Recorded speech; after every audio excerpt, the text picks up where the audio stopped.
उनको मारा है वो मौत के घाट उतार दिए जाएंगे। अभी कॉरिन चल रहे हैं वहां पर जो बरसात ये किया है सैफुल्लाह फारूक साहब ने। सैफुल्लाह फारूक साहब पहले खुद जो है वो जहादी तंजीम के मेंबर थे, फिर इन्होंने उनकी असलियत देखी और उनको छोड़ा और फिर इन्होंने जय भारत माता के नारे लगाए। आज पूरा कश्मीर जो है पूरे कश्मीरियों का खून खौल रहा है। वक्त आ गया है कि हमारे इन बहादुरों के खून के एक एक कतरे का हिसाब लिया जाए। वक्त आ गया है कि हम सब एक सोसाइटी, एक कश्मीर होकर इन कातिलों को अपने मुआशरे से बाहर फेंके। पाकिस्तान की आइडेंटिटी फखर भाई 57 इस्लामिक देशों से शुरू होती है, वहीं खत्म हो जाती है। वो इस्लाम के आगे बढ़ना ही नहीं चाहते। वो लोगों को इन्होंने ये बढ़ा दिया है कि हम तो मुसलमान हैं, दैट्स इट, उसके अलावा कोई आवश्यकता ही नहीं है हमें। तो मुसलमान कंट्रीज तो अपने अपने हिसाब से, मुसलमान कंट्रीज के तो जितने अच्छे ताल्लुकात आप लोगों के साथ, इतने अच्छे तो हमारे साथ नहीं है। इंडियन आर्मी सर्जिकल स्ट्राइक करेगी। कई लोगों ने वहां पे जो बंदूक और पत्थर का रास्ता है वो तर्क कर दिया है, क्योंकि उनको पता लग गया कि पाकिस्तान उनको बेवकूफ बनाता रहा है कि तुम लोग बंदूक उठाओ, तुम लोग पत्थर मारो, पाकिस्तानी फौज तुम्हारे पीछे खड़ी है। कि LOC जो लाइन ऑफ कंट्रोल है इंडिया के साथ, वहां पर भी तनाव बढ़ता नजर आ रहा है। तो दोनों बॉर्डर पे इस वक्त जो है हमारी जंग की सूरत हाल है। क्या वजह है, क्या सूरत हाल है, क्या दोबारा से हमें किसी जंग को फेस करना पड़ेगा? Pakistan cannot be defended Fakhar भाई, let's call spade a spade. Pakistan is an obnoxious theory. ये सब जो हो रहा है वो पाकिस्तान की वजह से हो रहा है, पाकिस्तान को जिंदा रखने के लिए किया जा रहा है। आप पाकिस्तान के लोगों की जहनियत जो बनाते, जितनी आपने उसमें दुश्मनियां भर दी हैं। जागो तो सही। जागना हमारे बस की बात अब नहीं रह गई। क्यों? जय हिंद दोस्तों। जम्मू कश्मीर के अनंतनाग में हमारे 4 जवान वीर गति को प्राप्त हुए। लेकिन दोस्तों इस बार अनंतनाग और पूरे जम्मू कश्मीर में अलग ही माहौल दिखा हुआ है। जो मुस्लिम युवक पहले गलियों में पत्थर लेके सेना के खिलाफ पत्थरबाजी करते थे, पाकिस्तान जिंदाबाद के नारे लगाया करते थे, वही मुस्लिम युवक आज पाकिस्तान मुर्दाबाद के नारे लगा के उनका झंडा जला रहे। दोस्तों एक आतंकवादी भी अब नॉर्मल इंसान बन गया जिसका नाम है अब्दुल्ला फारूक साहब। वो भी बता रहे हैं कि इनका सॉल्यूशन क्या है। जैसा कि गौरव आर्या सर अपने वीडियो में बताते रहते हैं आप लोगों को कि पाकिस्तान का एक ही सॉल्यूशन है, इनको कूटते रहो, इनको धोते रहो, इनको ठोकते रहो। तो उस आतंकवादी ने भी यही बताया जो कि अब नॉर्मल इंसान बन चुका है। उसका भी कहना यही है कि अगर भारत माता के वीर जवानों की शहादत रोकनी है तो पाकिस्तान को निरंतर बिना कुछ सोचे समझे ऐसे ठोकता रहता पड़ेगा, बजाता रहना पड़ेगा, क्योंकि इनकी मटेरियल ही यही है। दोस्तों आज TTP के सामने ये हाथ जोड़ के क्यों खड़े हैं? तालिबान अफगानिस्तान के सामने ये लोग हाथ जोड़ के क्यों खड़े हुए हैं? क्योंकि ये लोग निरंतर तालिबान वगैरह इनको ठोकते रहते, बजाते रहते, इसलिए हाथ जोड़ के खड़े। तो भारत सरकार को भी कुछ ऐसी पॉलिसी बनानी चाहिए जिसके तहत ये शांत बैठे हो ना, फिर भी इनको बजाते हो। इस वक्त जाहिर है कि कश्मीर का नौजवान जो है, मुसलमान नौजवान खास तौर पर, वो भी अब तंग पड़ गया ये पाकिस्तान की घुसपैठ से। वो भी अब सड़कों पर निकलना शुरू हो गए। हालांकि इन लड़कों को भी दहशतगर्दों से खतरा है, दहशतगर्दों के एजेंटों से खतरा है, लेकिन ये अब इतना वहां पे तंग आ चुके हैं और जो वहां प्रॉस्पेरिटी आई है 370 के खत्म होने के बाद, उससे इतने मुतासिर हैं कि कई लोगों ने वहां पे जो बंदूक और पत्थर का रास्ता है वो तर्क कर दिया है। क्योंकि अब ये है कि क्या पाकिस्तान सरवाइव करेगा, और पाकिस्तान सरवाइव करेगा तो किस मोड में सरवाइव करेगा? ये 2 नेशन थ्योरी के मोड में अगर आप जाएंगे तो आपको अपने किताबों में ये जहर और ये झूठ परोसना पड़ेगा। या तो एक तरीका ये कि भाई पाकिस्तान को जाने दीजिए, let it demise, let it pass away peacefully. नया पाकिस्तान की जगह नया आप एक थॉट प्रोसेस लाए, that political reality of this place exist. इसको हम पाकिस्तानी कहते हैं, but there is a new definition of Pakistan. इसका एक पर्पज है अपने 24 करोड़ लोगों की जिंदगी को बेहतर बनाना। ये है कि अभी अगर हम अपने रिलेशन नेबर्स के साथ, खासतौर पे इंडिया के साथ बात करें, कैसे रिलेशन चल रहे हैं। कश्मीर में आए दिन अटैक होता है, कभी उनके जवानों की जान जाती है। अभी कल की खबर है कि 2 उनके जो जवान हैं, फोर्सेस के ऑफिसर हैं, उनकी जान गई है और एक साथ सिपाही।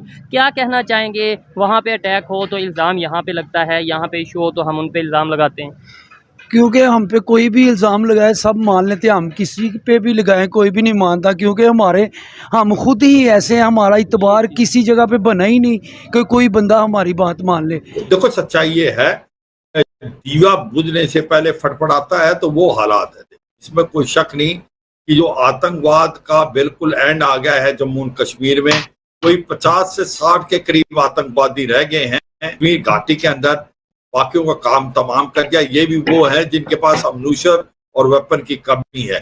और सच्चाई यह है कि जब से आर्टिकल 370 और 35A को एब्रोगेट किया है, अमन और शांति है। वो आपने लाल चौक पे देख लिया किस प्रकार से नारे लग रहे थे, वहां पर डेवलपमेंट का माहौल है, वहां पर सड़कें बन रही, IIM बन रहे हैं, मेडिकल कॉलेज बन रहे हैं, वहां पर डिस्ट्रिक्ट डेवलपमेंट कॉलेज और पंचायत के। अब ये चीज कहीं पाकिस्तान को संभाल नहीं रही। ऊपर से हो क्या रहा है कि जहां POJ के और गिलगित बाल्टिस्तान में अब जो लोग इन्होंने विद्रोह कर दिया है, सड़कों पे आ गए, अब पाकिस्तान को डर लगने लगा है कि कहीं ऐसा तो नहीं है POJ के और गिलगित बाल्टिस्तान हमारे हाथ से निकल जाए। और ऐसे में इनकी 2-3 चीजें और हुई हैं जिससे पाकिस्तान की आर्मी और ISI बिल्कुल वो चाहती है कुछ करें यहाँ। एक तो ये जो G20 की मीटिंग हुई है वो बहुत सक्सेसफुल है, इन आतंकवादियों को घेर लिया है। ये 3 के करीब आतंकवादी हैं, उजर खान भी है इसके अंदर जो कि LAT का कमांडर था वहां उस इलाके का, और 2 जो अदर टेररिस्ट हैं वो भी जो पाकिस्तान के से भेजे हुए आतंकवादी हैं, उनको घेर लिया गया है और अगले चंद एक समय में उनका काम तमाम हो जाएगा। ये सच्चाई है। आज की तारीख में पाकिस्तान बुखला गया है और पाकिस्तान को लग रहा है कि उनके हाथ से POJ के और गिलगित बाल्टिस्तान निकल गया है और कश्मीर तो भूल जाए। और कश्मीर में अमन शांति पहली बार इस प्रकार का मुजाहरा किया है लोग कैंडल से, और लोग सरेआम कश्मीर घाटी के अंदर और श्रीनगर में अपने उन वीर गति में जो बलिदान दिया देश के लिए उनकी प्रेज कर रहे। तो मुझे लगता है पूरा बदला हुआ माहौल है। ये पाकिस्तान का ऐसे करने कुछ नहीं हुआ। मगर मैं ये बताऊंगा अपने व्यूअर्स को, पाकिस्तान को छोड़ना नहीं चाहिए। पाकिस्तान जिस प्रकार से हर रहा है वो मानने वाला नहीं। उसके अभी भी 10,000 के करीब लश्कर तोबा जैसे मोहम्मद के आतंकवादी उनके निगेरिया में बैठे हुए हैं लैस वो अमेरिकन हथियारों से जो अफगानिस्तान में अमेरिकन छोड़ दिए। के अंदर असॉल्ट राइफल भी है, स्नाइपर भी है और LMG भी है। तो मुझे लगता है कि अब वो समय आ गया जैसे बालाकोट में जाके आता है, इन ट्रेनिंग एरिया जहां का हमें मालूम है उनको यहीं से हिट करना चाहिए। अब हमारे पास काबिलियत और क्षमता भी है, हम यहीं से उनके ऊपर हमला करके अटैक करके और उनको बर्बाद कर सकते हैं बिना LOC क्रॉस किए। तो करने का जरूरत है क्योंकि पाकिस्तान ऐसे मानेगा नहीं। पाकिस्तान खुद डूबने वाला है, पाकिस्तान टूटने के कगार पे, political instability, economic crisis, Tehreek-e Taliban Pakistan board हो रहा है। कहते कुछ हैं, गलतियां हमारी अपनी होती हैं। हाँ, ये कहते कुछ हैं और करते कुछ हैं। ठीक है। जब इनके दिल में एहसास होगा तो कोई हमारी तरफ मैली आंख से भी नहीं देख सकेगा ठीक हो इंशाल्लाह गया। ताला। अगर हम बात करें इंडिया के अलावा दूसरे कंट्रीज़ की, अफगानिस्तान की बात करें, उनके साथ जो रिलेशन है हमारे आए दिन वो भी जो सा वो बॉर्डर लाइन की अगर बात करें तो वहाँ पे इश्यूज़ रहते हैं। कभी वो बाढ़ उखाड़ के ले जाते हैं, कभी वहाँ से अटैक होता है, कभी यहाँ से इश्यूज़ होते हैं। क्या कहेंगे उनके साथ भी खराब, ईरान के साथ भी तल्लुकात इवन ठीक नहीं है। और इसके अलावा दूसरा अगर इंटरनेशनल लेवल पर बात करें तो वो मौला अली सरकार ने बोला है ना कि जिससे नेकी करो उसके शर से बचो। ठीक है। हम लोगों ने उनसे नेकी की है। क्योंकि ये शांत वाले मटेरियल ही नहीं है। इनको जब तक बचते नहीं रहेंगे तब तक ये शांति से नहीं बैठेंगे। देखो इनके पास कुछ नहीं है, दुनिया कह रही है लोन पे चल रहे, डिफॉल्ट होने वाले हैं, फिर भी 20-20, 25-25 करोड़ देके एक आतंकवादी को, आत्मघाती हमलावर को भारत में भेजते हैं। कभी बांग्लादेश के रास्ते, कभी नेपाल के रास्ते, तो कहीं के रास्ते। इस सब के लिए इनको पैसे आ जाते हैं इनके पास। इनकी लाखों की संख्या में जनता भूख पे रोड पे मर रही है, भूखी प्यासी, उनकी टेंशन नहीं है। लेकिन 25-25, 30-30 करोड़ रुपए देके ये लोग आत्मघाती हमलावर को भेज देते हैं।